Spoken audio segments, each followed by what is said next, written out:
Ooh, cool. I have assistants and everything. They said I can't wander around unassisted. So I have Cass, and I have this. that keeps me grounded and obeying the rules. And I haven't driven. Well, but I don't remember a lot, so maybe I have. A lot of those things. It's interesting when you have a sudden change of plans. You're going one direction, and then things turn quickly. And apparently, you're not supposed to lay the skid steer down for it to rest. It's supposed to keep going the way it's going, so that kind of messed things up.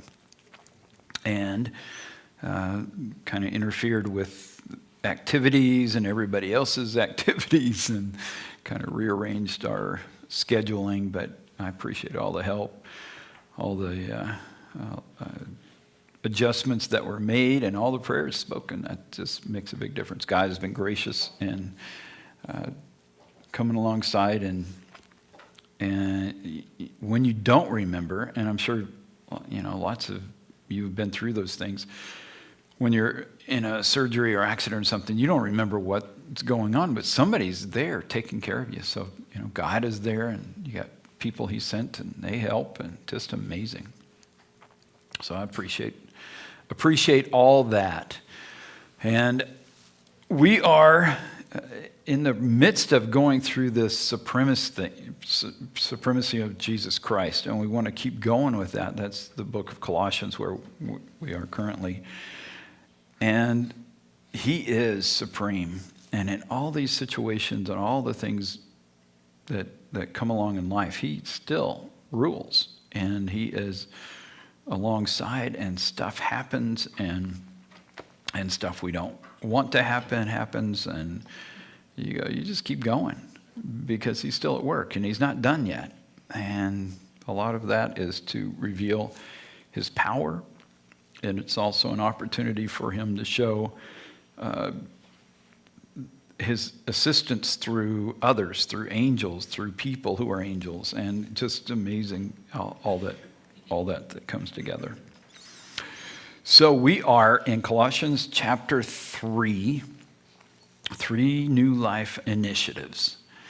And this book is written in the mid-first century, and it's written to a group of people who are primarily of Greek, non-Jewish origin, worshiping other gods, and they are living life as normal, just planting their crops if they're farmers, making their goods if they're tradesmen, providing a service in town if that's what was needed, building houses, all those things. And it's just normal life kind of stuff is going on.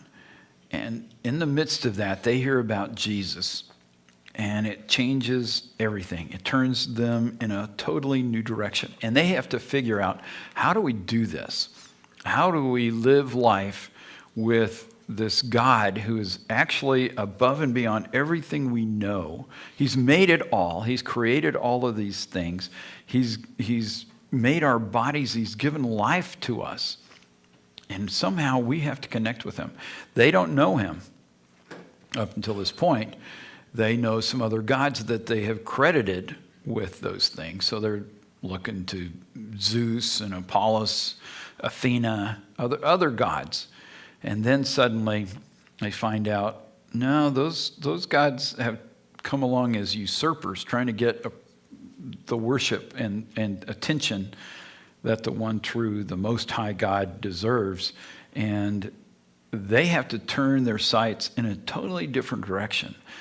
All the world around them is living like the Greeks or the Romans of the first century. And they're looking at life just the way the world around them exists. That's how they think spring follows winter. That's the return of a god. And depending on which religion you have different ones. that return at that particular point in spring, and then that's why we have new life and new things are happening. They don't see it as there's one God who's controlling those things or set those in motion since creation, and now they're playing themselves out. They don't see it that way. So they've filled in with their own culture, their own thoughts, how their family stories are told. The holidays that they celebrate are the ones that fit their culture, their gods, their time, their schedules, and they become powerful events. If you've gotten over time, depending on how your family saw different holidays, if Thanksgiving is a big one or if the summer family gathering is the big one, there's something that happens within a family unit or the broader family that says you have to get together and do these things with us. And there's pressure, and there's certain ways you do it, certain foods that you serve.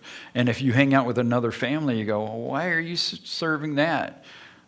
Thanksgiving, I never liked those sweet, whipped, creamy kind of sweet potatoes.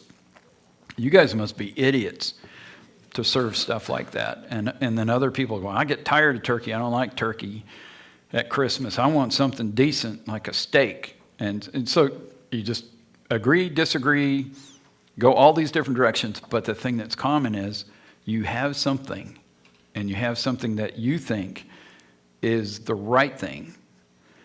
Well, so did they. And then somebody comes along and says, all of it. Every stinking holiday, every meal. We're not even picking on sweet potatoes and turkey. Everything is totally off. How do you handle that? Oh my gosh, it doesn't work. And if you accept Christ, you and your family, so you got 5, 6, 8, 10 of you in your group, and you decide, I'm going to walk with Christ. And the rest of your family, the extended family who would get together for these holidays, or the rest of the community, you are out of step. Not only with turkey and dressing or whatever it might be, you are totally approaching life in a way that is 180 degrees different because you're following Christ. And why am I telling you all that? Because when this group came to Christ, they had to change everything. They are out of step with the Greek philosophers. They are at odds with the Roman gods. They are not fitting into their community or their families. And if you know what that feels like you just may aggravate your family and be out of touch for a little bit. What if what you stand for and believing in Jesus puts you at odds with everyone and everything? And now you have to live. And so for a lot of them, they cave. A lot of people still do. Well, I just won't hold on to the real truth. I'll just hold on to a little bit of it. But you don't want to get, too serious about this. This is life and death. This is the one who rose from the dead. No one else has done that. There's stories about other gods and those other, Baal was even supposed to come to life every spring. But those are just stories. So we have a real one, a real resurrection, a change that makes all of history different, an opportunity to live life in an entirely new way because he wants to include us in the power of the resurrection.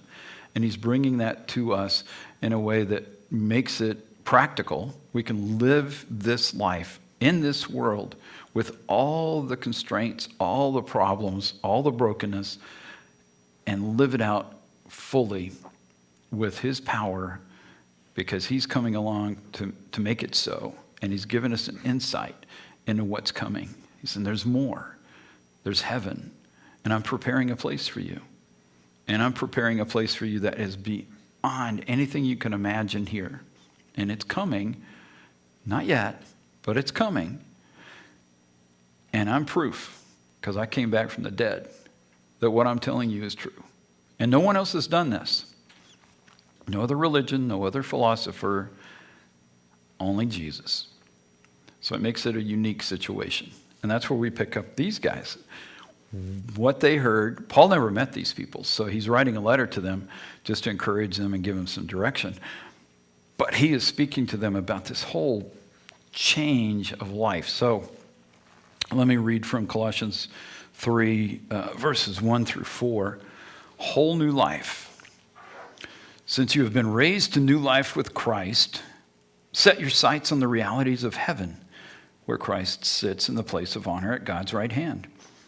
Think about the things of heaven, not the things of earth, for you died to this life, and your real life is hidden with Christ in God. And when Christ, who is your life, is revealed to the whole world, you will share in all his glory.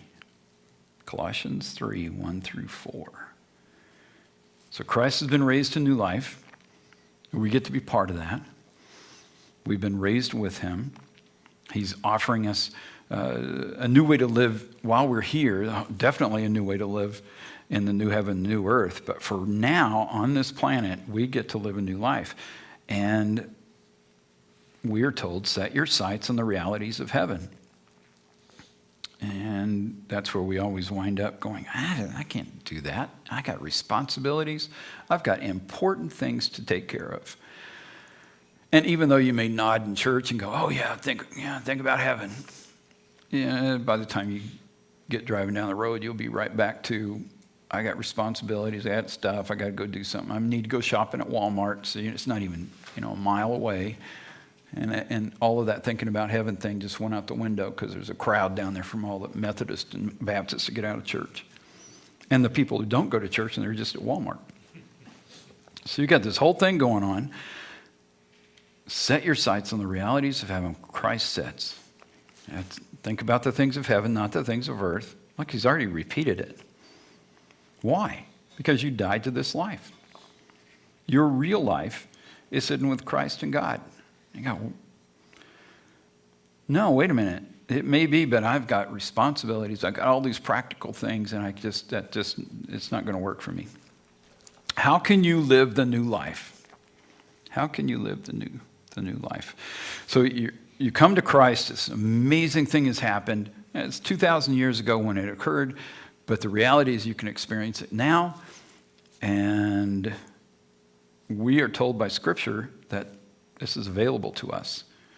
But still, as people living in this day, this time, we have the same mind, the same body.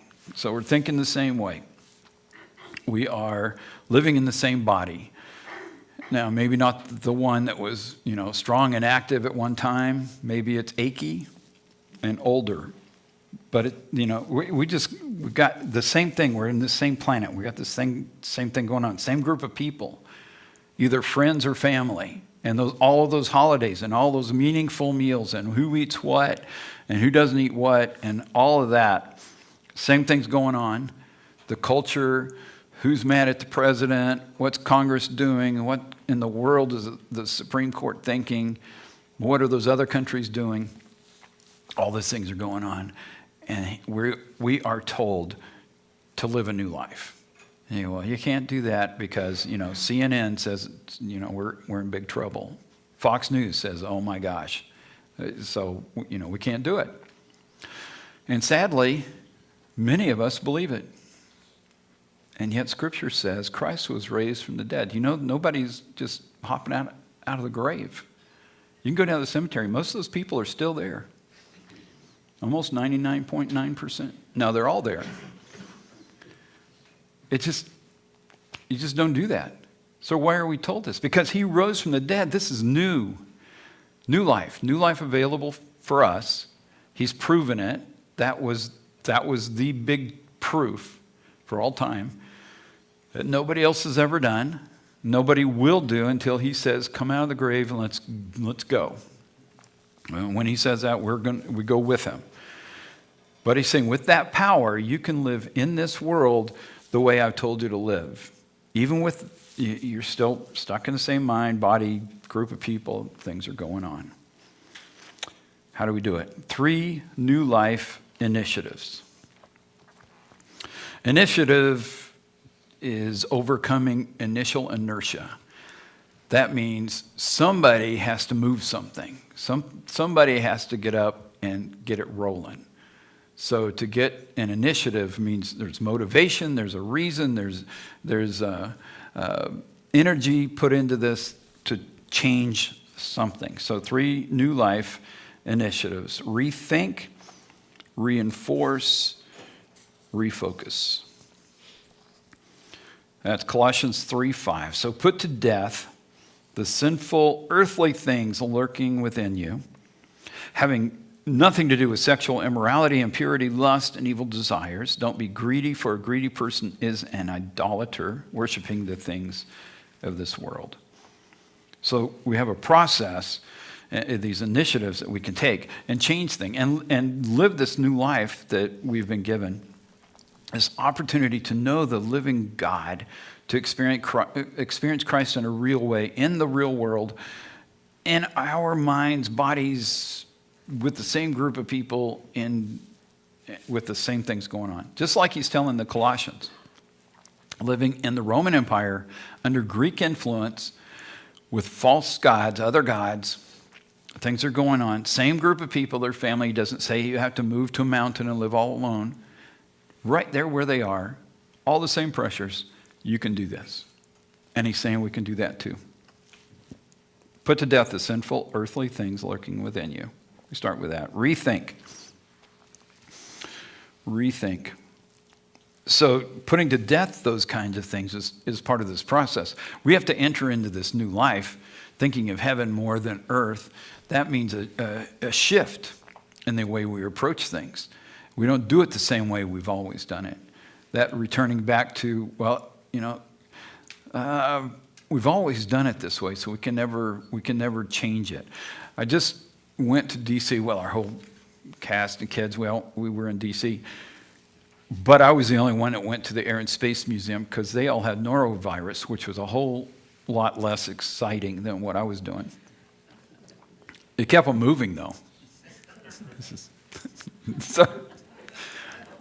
So I go down to the Air and Space Smithsonian, and I see the Wright brothers plane.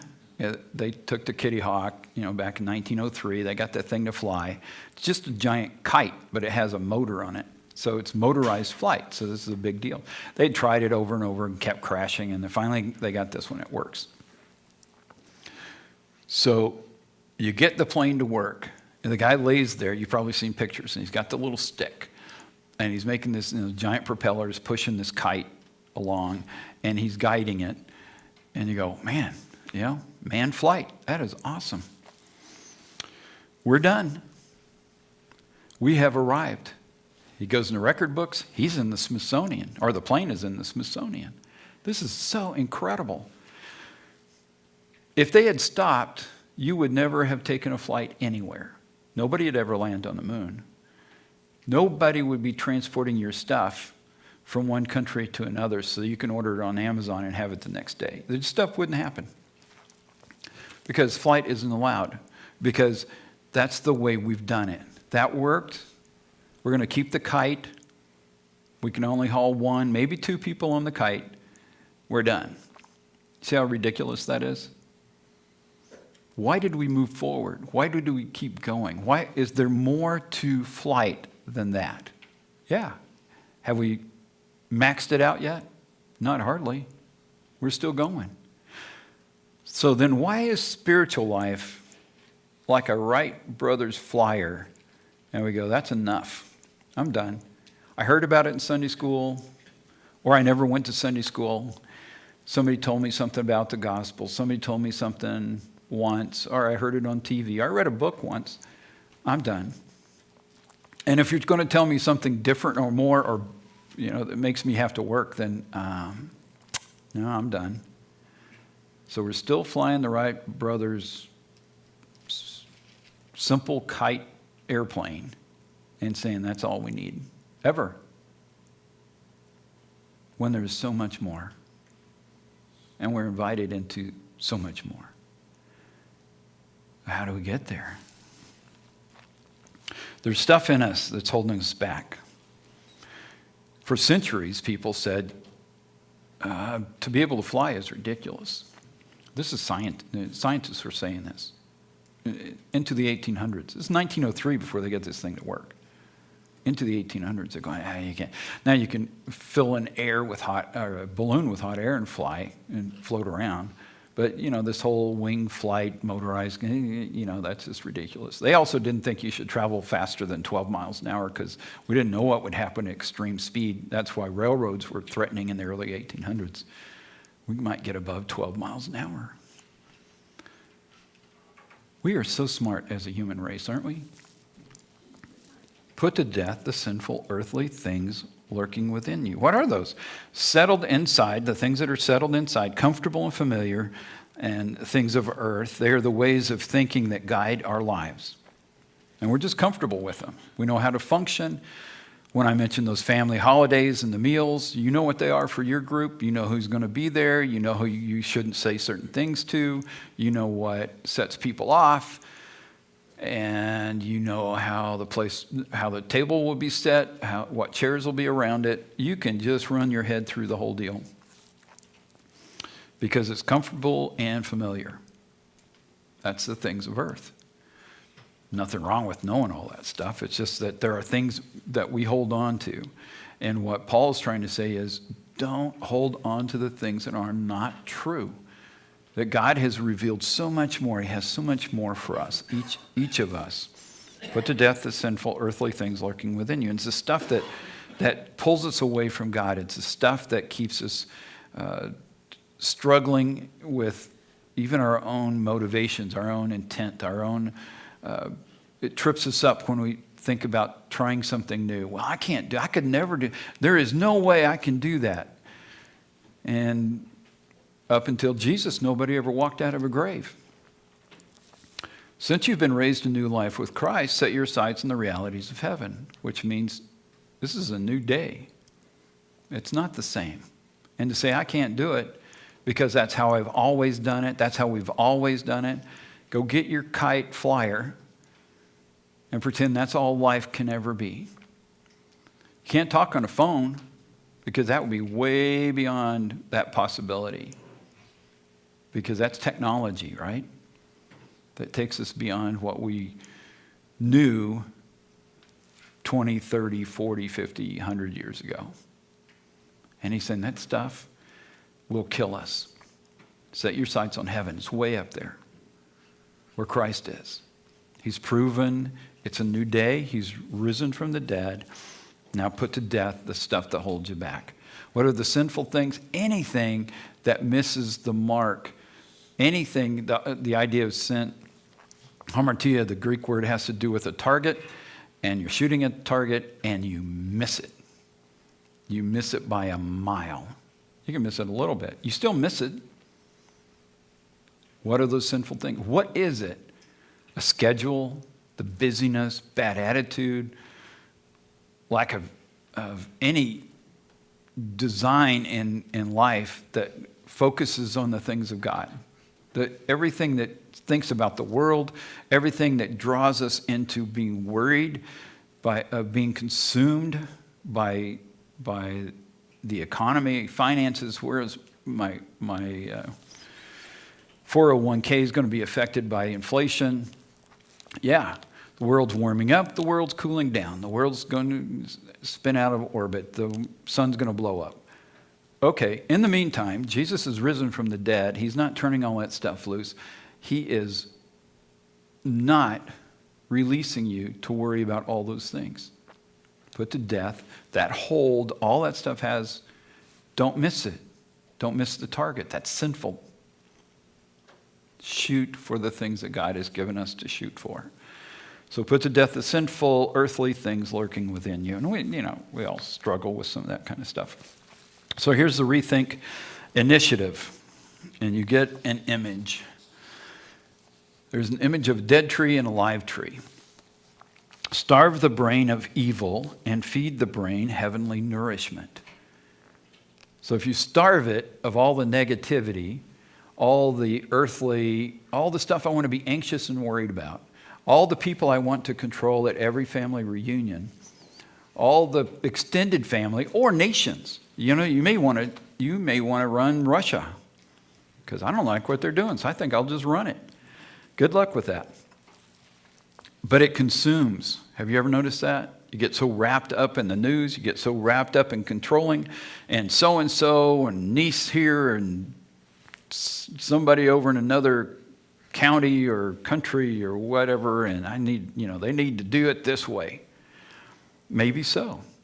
What can you do about it? I can spin my wheels and use up energy and be anxious and worried and trying to control everybody, and my roots die up because I have no spiritual nourishment, and the tree that looks dead up there would represent your brain. Because now you're consumed with all the things you have no business being involved in the first place. Now, if you're praying for somebody, that can be a different thing. The idea is to feed the brain heavenly nourishment, which is what he just said. Christ has given you new life. He's raised a new life. Now he's given you life. Set your sights on the realities of heaven, where you can feed your brain, where you feed your soul, where your mind comes alive and it becomes green and lush and creative and becomes what God has designed it to be. So that's the call. Starve the brain of evil. Feed the brain heavenly nourishment. Move it in that direction. Reinforce. Have nothing to do with sexual immorality, impurity, lust, and evil desires. That image up there is Pinocchio if you've seen the movie or know the story. Pinocchio was tempted by the pleasures of the world. It did not go well, in case you don't remember. Did not go well. Pleasure Island. That just works for so many people. Have nothing to do with sexual immorality, impurity, lust, and evil desires. The sexual immorality was rampant in Roman and Greek times. Part of their worship was often related to temple prostitutes. It was a normal part of their practices, their religion. I mean, a number of things were involved in that. This also has to do with God trying to direct people to proper use of everything. The sin of the watchers in Genesis 6 is those beings who were given a place of keeping an eye on humanity decide that they had a desire for human women, gave up their place, they get involved with the women, and they have sex with them. So now we've got this crossing over out of whack immorality. And then it's been carried on in different religions and in different... one of the things that God hates about adultery is because it's crossing those lines. He wants it to be pure and perfect and on track with what he has. So we're building up each other. Love is central, and where marriage is sacred, and he puts all of those things together. So this is have nothing to do with those things. That was common in that era and that in that time in the first century. Also very big now. Sexual immorality, impurity, mixing in every other kind of thing into it. Lust is a strong desire. The word has to do with strong desire, but then he makes sure you understand evil desires. So it is directed towards things that are not centered on God or heaven. He just said, be filling your head with the things of heaven. So we're living a new life. It takes this actual practice to break away from the things that grab us. And there are evil desires. We can stop short and think, well, I'm not hanging out at some with a prostitute. I'm not hanging out with, so I'm not having those kind of affairs. And you go, Jesus kind of covers that too. It's the whole broad stroke. It's not thinking about heaven. It's thinking about Pleasure Island. It's thinking about the self. It's focused on controlling, and it may include those things that come to mind quickly with sexual immorality and purity, but and strong desires for anything, the pleasures of this world. Too much of food, too much of entertainment, too much of just me. And you go, it's all those things. So reinforce, here's the initiative for reinforce. Pursue God. Practice, practice, practice heavenly living. Pursue God. Practice, practice, practice heavenly living. So Caitlin Clark, who is there with the basketball, she played for Iowa. They did not win in this last NCAA championship, but she did set records nobody had ever touched. She set the record of the most scoring points in NCAA history, men or women. She is phenomenal. And just to throw out this reason for sharing her story, she pursued basketball, practiced basketball. Had she been playing checkers and spending a whole lot of time at the zoo, would she have achieved what she did in basketball? And hopefully you'll say no. And so that's the idea. What do you do to focus on these things that will actually make a difference? She did it. She pursued it. She practiced it. She kept her mind on it. She focused. You could see these making these goals and rebounds. I mean, it's amazing. Just the number of things she has on the list is incredible. You don't get there if you don't put in the effort. That's the initiative part. Heavenly living is the highest level of life. It's not stumbled upon or lazily achieved. It requires effort. What if we are supposed to be thinking about the things of heaven, but we really don't put any effort in that? Yeah, that's a great idea. Yeah, we should be thinking about heaven. That will really help me this week. Yeah, for about 5 minutes after we talk about it, and then I'm right back to, here's how I've done it. This is how I've always done it. This is how, and you're right back to the right kite flyer. This is how we've always done it. And I'm not about to break out of that and get into a jet. I'm just happy with this. And God's saying, I got so much more for you. Jesus rose from the dead for you, to give you power to live a new life, to make a difference for you and for everyone around you. That's what he's done. But it requires effort on our part. And reinforcing that reality requires taking these things seriously, pursuing God, practice, practice, practice. Doesn't mean we're going to get the first time. Sometimes things break. Sometimes we mess up the very next hour. Stuff happens. But we get right back up and we keep pursuing and we keep looking to him and we keep looking to heaven and seeing, all right, God, I know you got more. And he's ready. He does have more and he wants to bring it. We keep practicing. That's how we get there. So reinforce initiative and then refocus. Don't be greedy, for a greedy person is an idolater, worshiping the things of this world. Don't be greedy.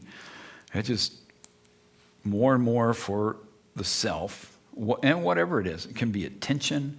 It can be control. It's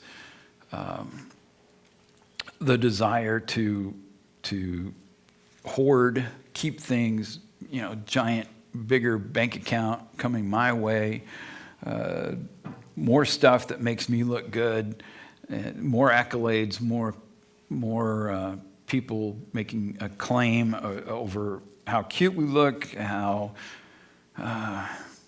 much we've accomplished, whatever it is. But the greedy person thing is, we're worshiping that, and we're worshiping us in the midst of that. And it can happen at the smallest level, and we can look at somebody else who's a big time and in the news or something, go, yeah, that guy.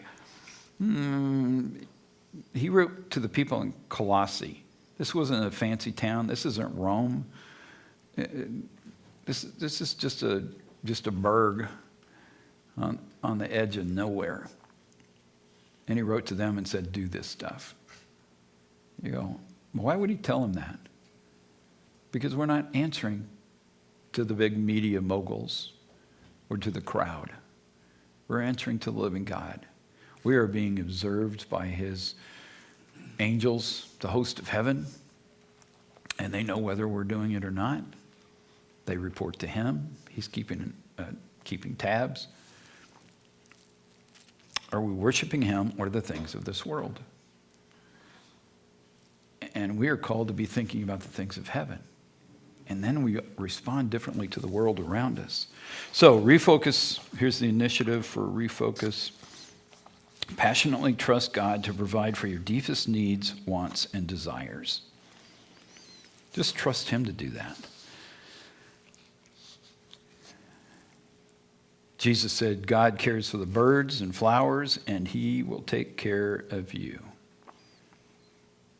Trust him. Turn from worry and anxiety to getting to know him, trying him, relying on him, and then see if you don't blossom. See if the blossoming doesn't happen because you're trusting him and seeing how he comes to meet you no matter what's going on, no matter what the world's doing, no matter what relatives are doing, no matter what people are eating at their Thanksgiving dinner, no matter what is going on. Jesus said, God knows how to take care of the flowers, the birds. They don't plant. They don't spin their own yarn. They don't make their own material. He just takes care of them. And they're better off than anyone else. So what he was saying in all of that is, trust me. Pursue the living God. Trust him. That breaks us from leaning on the world and the old way we've done things. Because if you're familiar with trying to run everything, be in control of everything, designing your own happiness, and then finding out it just takes off, and you go, and it becomes empty, and yet here's the one true God who has sent his son, who's paid the penalty for us, made life possible in a way we couldn't have experienced it before. He's risen from the dead, overcome death to make new life available to us. And he says, trust me. Trust me. Do it my way, not your way. Trust me to be with you in everything, whatever's coming. Think about heaven, not the earth. And immediately, upon leaving this place, people go right back to the earth. What are my responsibilities? What can I get done today, this afternoon? What about Monday? Monday's coming. Oh my gosh, I got to get on that. And God's saying, think about heaven. And tomorrow morning, he's going to say, think about heaven. On Tuesday morning, he's going to say, think about heaven. But I'm sick. I may be dying. Or somebody I know is dying. Think about heaven. But those people in Washington, think about heaven. But the Russian government, think about heaven. When does it stop? When you're in heaven. Between here and there, you know what the instructions are? Think about heaven. Keep focused on him. Pursue him. 3 new life initiatives: rethink, reinforce, refocus. Colossians 3:5. So put to death the sinful earthly things lurking within you. Have nothing to do with sexual immorality, impurity, lust, and evil desires. Don't be greedy, for a greedy person is an idolater, worshiping the things of the world. We want to be free of this world. We want to know all that God has for us so we can live out in this world the kingdom of God and make a difference, not only for ourselves, but everyone around us. It changes the world to do that. How many will be able to sign up for that one? It's open to everyone. It's a matter of what we choose. If we die to the old stuff and embrace what he's bringing, heaven breaks loose. It's available for everyone. And you are invited, even today. It's a, beautiful spring day, a great time to say, yes, Lord. Maybe there's something there. Maybe there's something that's just been lurking, something inside, something holding back, something that's just not straightened out yet. Maybe you just hadn't thought it through. Whatever it is, it's a time to say, I want to be thinking about heaven. I want to be thinking about the things that are priority for the living God. And that doesn't mean you pass over the things here. He wants you to be responsible. He's just going to give you energy and a new way of thinking about it so that it takes on a different priority. So you can do it better. You can be a better friend, family member, better connected to your job, better connected to school, better connected to the community. It all changes for the better because we put our minds on heaven and not the things of the earth. It's incredible. And we can get past flying that little kite airplane that the Wright brothers came up with, which is cute, but I don't want to travel to Europe in it. Just saying. Let's pray. Father, thank you. Thank you for allowing us some time together. Thank you for your word. Thank you for those who have walked with you, those in Colossae, Paul and his team. Thank you for those in the 2,000 years since, and for all of us sitting here today. Thank you for your goodness. That is just so incredible. Thank you for offering us life, new life, and empowering us by the power that raised Jesus from the dead. And we give you all the glory. In Jesus' name, amen.